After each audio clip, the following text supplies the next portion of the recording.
The morning Franklin Reed walked into his own store wearing dark glasses and a second-hand coat, nobody gave him a second look. That was exactly the point. Franklin was 62 years old, built like a man who had spent his 20s lifting boxes and his 40s lifting buildings. He had the kind of face that looked comfortable in a hardware store or a diner booth, plain, patient, forgettable. Which was funny because his name was printed on 6 feet of backlit signage above the front doors of Reed's Fresh Market, 14 locations across the Southeast, 3,100 employees, a revenue number that made his accountant smile every quarter. He had started the whole thing with a single store, a rented space the size of a 2-car garage in Macon, Georgia, a handshake deal with 2 local farmers, and a cash register he bought from a pawn shop for $40. That was 30 years ago. He still kept the register in his office. It didn't work. He kept it anyway. Franklin Reed believed in 3 things: fresh produce, fair prices, and the sacred agreement between a store and the people who trusted it with their grocery money, which was why.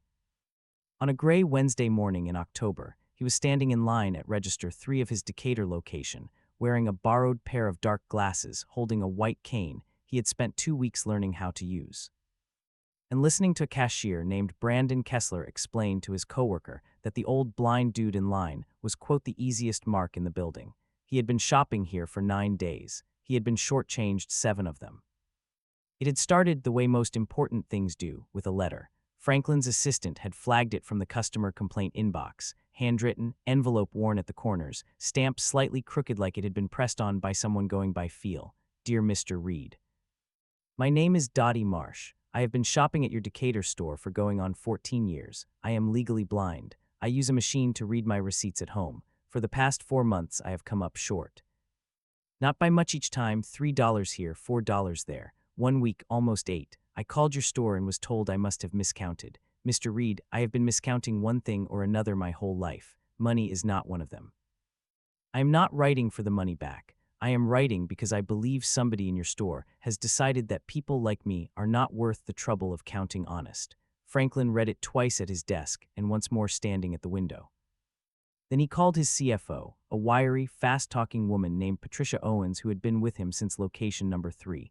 Patricia had already been looking. She set a folder on his desk like she was setting down something hot. Decatur store, she said, cash variance. $41,000 across 9 months, and before you ask, the register's balance. Every drawer, every shift to the penny. Franklin opened the folder. Long columns of numbers. Everything neat and tidy and completely wrong. Real stores aren't that clean, Patricia said. $1 over here, too short there, that's normal. When every drawer is perfect every single time, that means somebody is making it perfect. On purpose. And the cameras show cashiers working a register. Nothing else. He sat with that for a long time. Then he looked at Dottie Marsh's letter again. Somebody has decided that people like me are not worth the trouble of counting honest. He called his district manager, got a bright, cheerful rundown about sales figures and customer satisfaction scores and how great everything was going at Decatur, and hung up feeling like he'd just been sold something. That night, he made 2 phone calls. The first was to Patricia. He told her not to move on anything yet. The second was to a man named Charles Watkins. Charles had gone blind at 44 from a degenerative eye condition he described, without self-pity, as real inconvenient timing. He taught adaptive skills classes at a community center in Dunwoody, played a mean game of chess, and had been Franklin's neighbor for 22 years. When Franklin showed up at his door and explained the situation, the audit, the letter, the plan forming in his head, Charles listened without interrupting, which was rare. Then he said, I'll teach you, but not to perform. That's insulting to everybody. I'll teach you to listen the right way, and if you embarrass yourself, that's on you. They spent 6 days in Charles's living room, not acting blind. Charles was firm about that distinction. Blindness is not a costume, he said more than once. What you're learning is how to exist in a space without visual confirmation.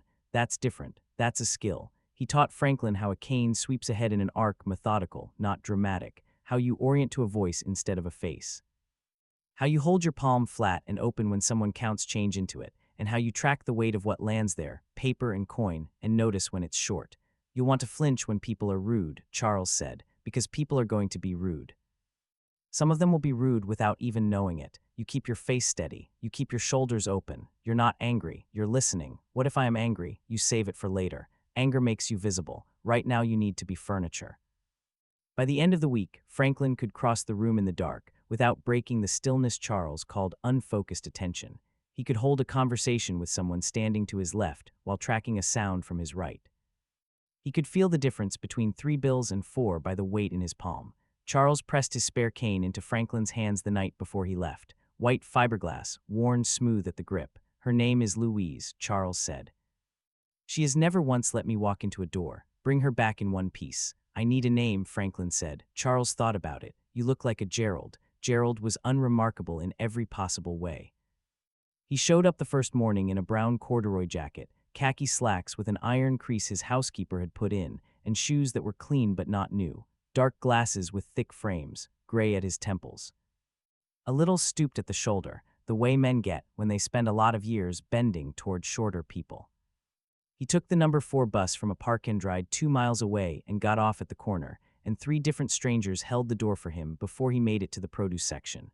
Most people, Franklin had already noticed, were decent. Given the chance, they helped. That was not the lesson he was here to learn. Register 3 was worked mornings by a young man named Brandon Kessler, who had a gym body, an easy smile, and the most precise cash handling Franklin had ever watched. Every transaction clean. Every customer greeted by name if they were regulars. Eye contact, genuine seeming warmth. The kind of employee you hold up at a training and say, "This is what good looks like." At Register 4, a woman named Justine Morales ran the afternoon shift. Same thing, efficient, friendly, flawless. The first morning, Gerald bought a small basket of groceries, $8 and change, paid with a 20. Brandon counted back 11-something, bright and clear and friendly, right into his palm. Gerald felt $9. He thanked Brandon and shuffled toward the door. 11 steps out, he stopped and counted the bills in his coat pocket. $2 and change short. He came back Thursday, shorted again, $3 this time. He came back Friday. Correct change, every coin, because the district manager happened to be walking the floor. Gerald noted that too. Whatever machine was running here, it had a sleep mode. He sat on the bench by the pharmacy and listened. The bench was, it turned out, an excellent place to become invisible. People who are waiting stop being watched. Franklin sat there Tuesday and Thursday mornings for 2 weeks and heard more unguarded conversation than he had collected in 6 months of store visits.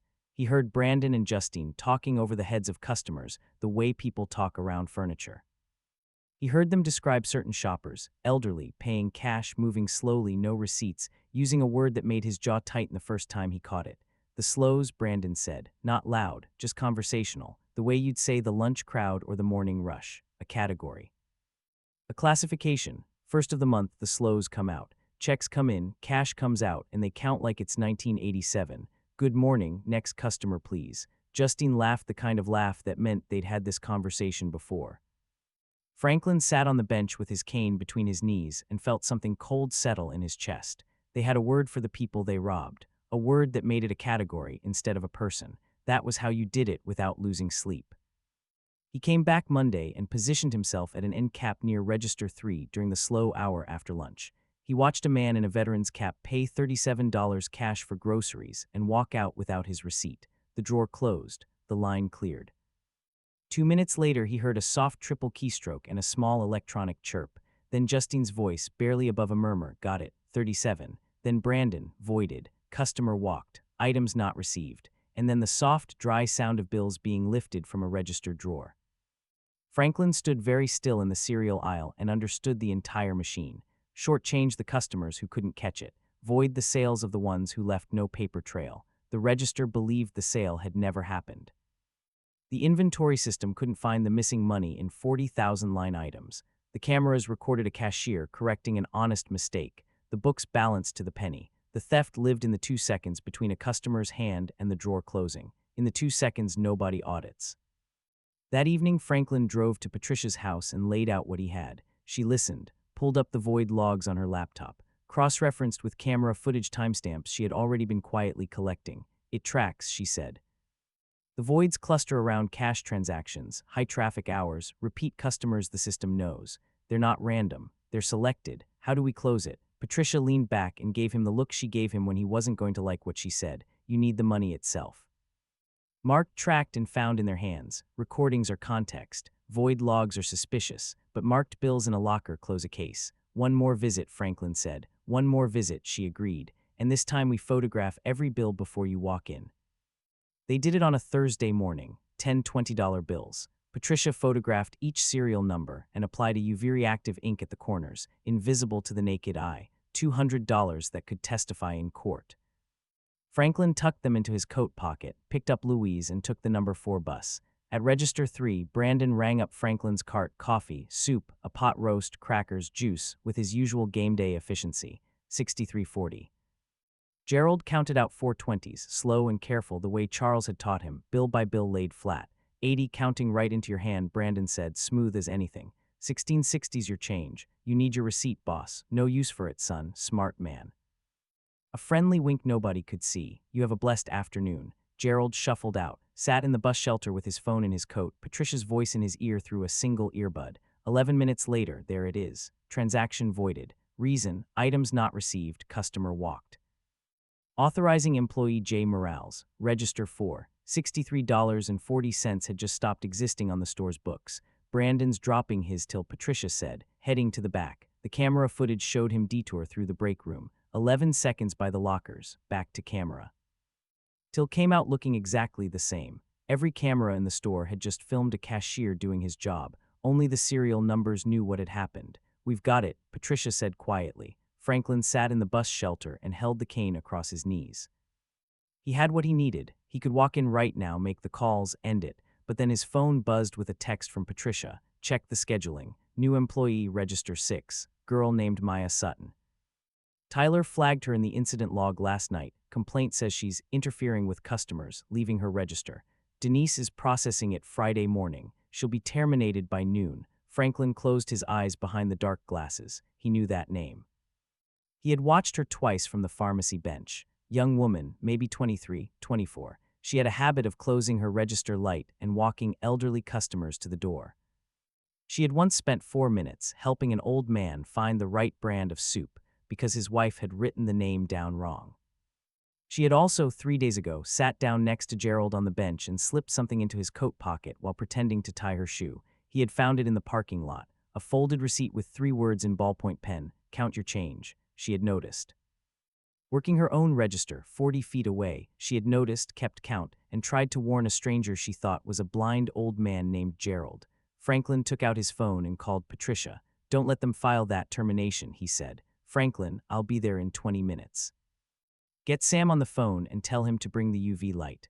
At 11:43 on a Thursday morning, Gerald walked through the sliding doors of Reed's Fresh Market in Decatur for the last time. He bought a single loaf of bread with a $10 bill. Brandon scanned it, easy and automatic. 218, boss. 10 even, here's 782 change. Have a good one. $6 and change landed in Gerald's palm, $1.80 short. Franklin stood very still. Then he set the change back on the counter, coin by coin, bill by bill. $6.02, he said. His voice had changed. The shake was gone. What was under it was flat and quiet and about 30 years old. You're $1.80 short, Brandon. That makes 11 times in 9 days, and 8 months before that, it was other people's money you were coming up short on, just slower ones. Brandon's smile stayed on his face through pure muscle memory. Sir, if there's some confusion about your change. The dark glasses came off and folded into the coat pocket. The white cane folded, joint by joint, and laid flat on the belt. Franklin Reed stood up straight, and 2 inches of posture came back from somewhere that had been storing them. My name is Franklin Reed, he said. Loud enough for every register to hear. I own this store. I built this store. My name is on the sign over that door, and for 9 days I have been shopping in here as a blind man named Gerald. The line went so quiet you could hear the refrigeration units humming at the back of the store. He's looking at the watch, someone whispered. Brandon Kessler had gone the color of register tape. At Register 4, Justine Morales had one hand on her drawer like she was thinking about running. The front doors slid open. Patricia Owens walked in with 2 security officers, a forensic accountant, and a UV flashlight. Franklin didn't raise his voice. He just started counting.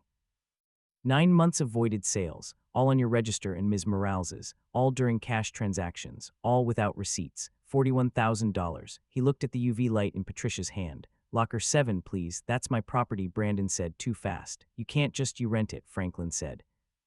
I own the building. The locker swung open. Patricia lifted out a folded envelope and held the UV light over it. Five $20 bills bloomed purple-white at the corners, glowing like they were relieved to be found. That was the moment Justine started talking.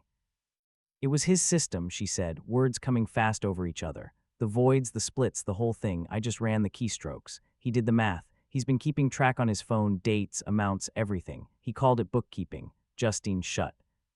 He called it bookkeeping, she said again, louder. In line 2, a woman in her 80s had started crying without a sound. She had shopped here every Thursday for 7 years, cash, no receipts. She didn't need anyone to explain what the slows were. She had already spent 7 years doing the math on her own thin wallet without knowing why it never came out right. Franklin saw her. Whatever was left of his patience went out of his voice. Brandon Kessler, Justine Morales, you are terminated, effective right now.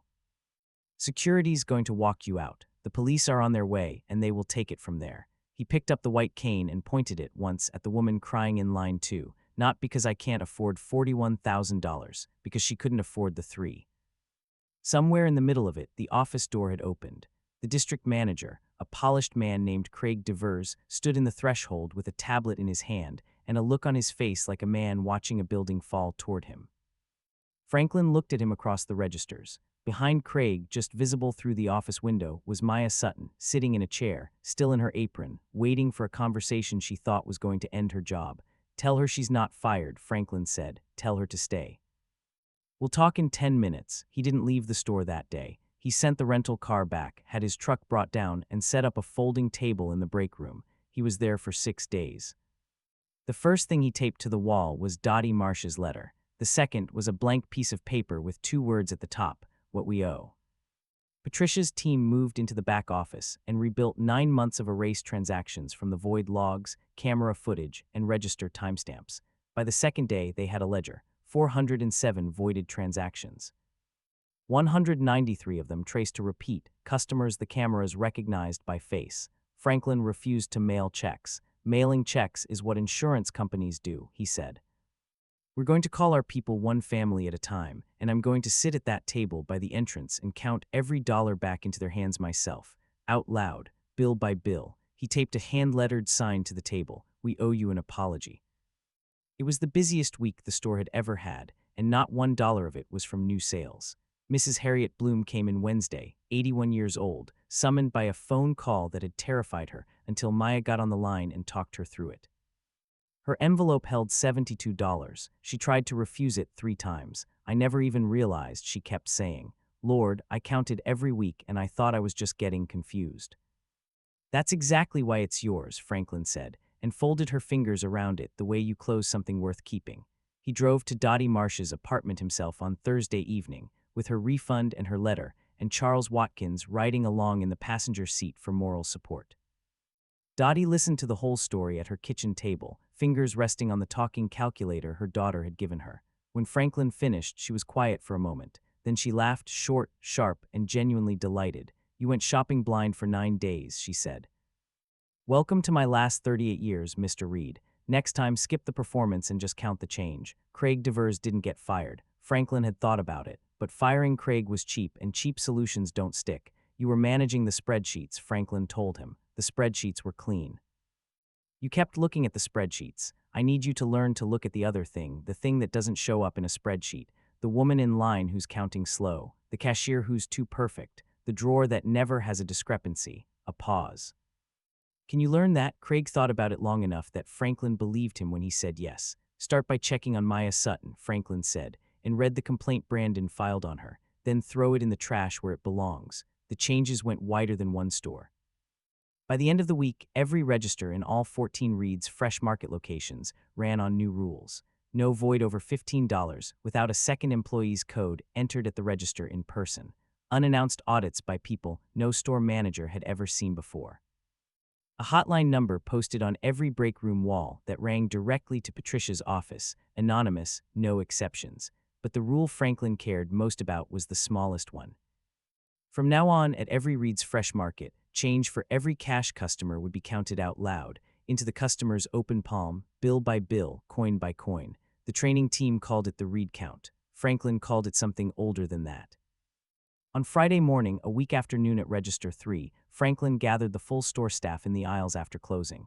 Cashiers, stockers, the deli crew, the overnight cleaners, everybody. He stood by register 3, where Gerald had been invisible for 9 days, and he kept it short.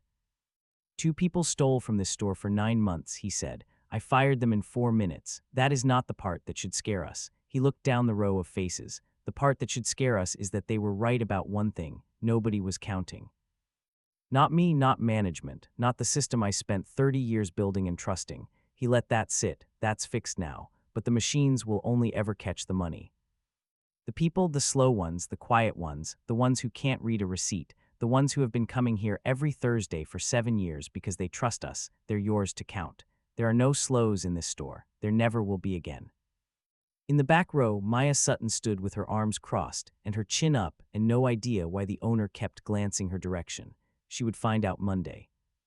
Monday morning, Maya was called to the break room and walked there the way people walk toward bad news, steady on the outside, braced on the inside. Franklin was at the folding table with 2 coffees and a thin folder. She stopped in the doorway. If this is about Brandon's complaint, just say it straight. I knew what I was doing when I left my register. Sit down, Maya. I'm not going to pretend I didn't know the rules, Maya. He pushed the second coffee toward her. Sit down, you're not in trouble. You were the only person in this building who was never in trouble. She sat slowly on the edge of the chair, like a woman who hadn't quite decided to stay yet. Franklin reached into his wallet and drew out a folded receipt corner, soft at the creases from being unfolded too many times. He laid it on the table, words up, count your change. Maya looked at it for 3 full seconds. That was for the old man, she said. Her hand came up over her mouth. Gerald, I put that in his, oh no, 3 words in ballpoint pen, Franklin said, slipped into an old man's coat pocket because you'd been watching register 3 from 40 feet away and knew something was wrong. He looked at her. And the next morning, Brandon backed you into the dairy case over it, and you came back to work anyway. Maya's eyes were filling up, the quiet kind of crying that doesn't make noise. Why? Franklin asked, not pressing, genuinely asking. You're on probation, $11 an hour. A write-up already moving through the system. Helping a stranger was expensive. You knew the price. Why'd you pay it? She wiped her face with her palm, the same gesture he had watched her make 100 times. My grandma came to live with us when I was 9, she said. She had macular degeneration, couldn't see much. We'd go to the grocery store on Sundays and I'd watch cashiers get impatient with her when she counted slow. Other customers sighing, a shaky breath. Like she was an inconvenience, like she wasn't a whole person standing right there. She looked up. Nobody is invisible at my register, Mr. Reed. That's not a policy, that's just my grandma. Franklin slid the folder across the table. Inside, a new badge, a different color border, lead cashier. An enrollment letter for the company management program, tuition covered, 2 evenings a week. And below that, printed clearly, her new hourly rate. I can't, she started. You returned $3.50 to a stranger you'd never met, Franklin said. You can take a raise from the man you saved. He stood and put out his hand. The Reed count was your idea, by the way. I just wrote it down. 11 million customers a year are going to get their change counted into their hands because one cashier watched her grandmother get hurried. He smiled. I need people who count, Maya, both kinds. That evening, Franklin drove to a small house in Dunwoody and sat on the porch with Charles Watkins until the streetlights came on. He returned Louise, cleaned and straightened, the red band bright. Charles ran his fingers down the shaft, checking. Then he handed it back. Keep her, he said. I got 3 more in the closet, and you got a story that deserves a wall. She caught $41,000, Franklin said. She caught who it was coming from, Charles said. That's different. They sat with that a while, 2 men on a porch. The quiet kind of evening that doesn't need filling. Somewhere across town, a girl was calling her grandmother to tell her about a new badge. And in a storage lot 2 miles from the store, a cashier named Brandon Kessler was learning that a car you buy with stolen money belongs to the judgment, not the owner. 6 months later, a white fiberglass cane hangs on the wall of a corner office where a man named Franklin Reed sometimes still can't believe he owns 14 grocery stores. Below it is a small brass plate, 5 words, Customer Type E, everyone. Reed's Fresh Market Indicator is the busiest location in the chain. People drive past 2 other stores to shop there, and they stay for the strangest reason in the grocery business. Every cashier counts their change out loud, into their hands, every single time. Mrs. Harriet Bloom counts along. Nobody sighs. Brandon Kessler and Justine Morales pleaded guilty in the spring. Restitution, probation, and a court order to repay $41,000 at $200 a month. That's 17 years of nickels and dimes. The judge, people say, did that math on purpose. Maya Sutton runs the front end now and interviews every new hire herself. She asks one question that's not on the corporate form. Tell me about a customer somebody else gave up on.